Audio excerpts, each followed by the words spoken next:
Meron ka bang kamag-anak o kapamilya o ikaw mismo yung nasa abroad?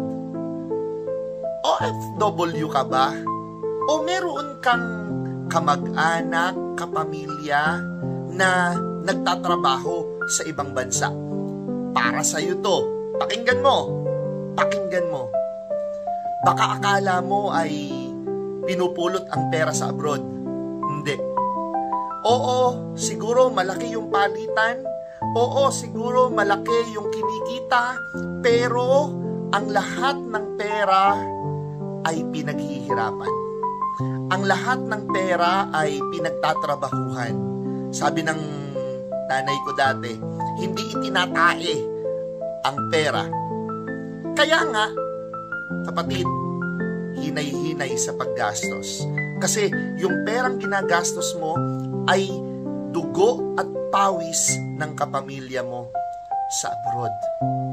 Yung perang ginagastos mo ay kapalit ng pangungulila nila sa abroad. Yung perang ginagastos mo ay kapalit ng kalungkutan, pagtitiis, pagsasakripisyo ng mga mahal natin sa buhay sa abroad. Pahalagahan natin.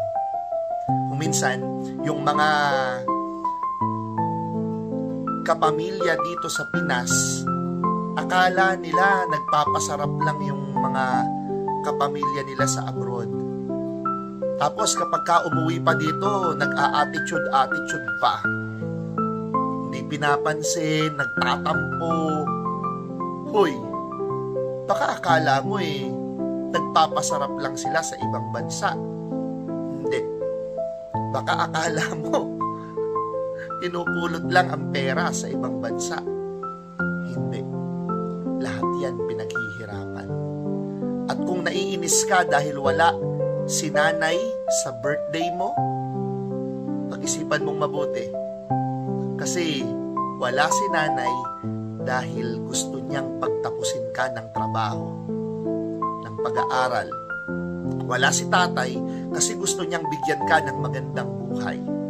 Wala si tatay kasi gusto niyang mabigyan ka ng magandang kinabukasan. At para naman po sa lahat ng mga nasa abroad, kapit lang po. Huwag po kayong magpadala sa lumbay. Huwag po kayong magpadala sa lungkot. Sapagkat ang Panginoon nawa ang palaging umaliw at mag-ingat sa inyo. Bigyan pa sana niya kayo ng inspirasyon para magpatuloy. Bigyan pa sana niya kayo ng gabay para magkaroon ng masiglang buhay. Oo, malayo sa pamilya. Oo, malayo sa mga anak. Malayo sa mga magulang. Pero, ang lahat ng ito ay magbubunga ng maganda sa kinabukasan. Pagpalain tayong lahat ng ating Panginoon, lalo na ang mga kapatid natin na nagtatrabaho sa ibang bansa.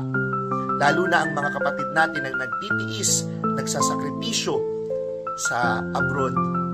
Sana po ay gabayan at ingatan kayo ng Panginoon. Father Dani po, God bless po.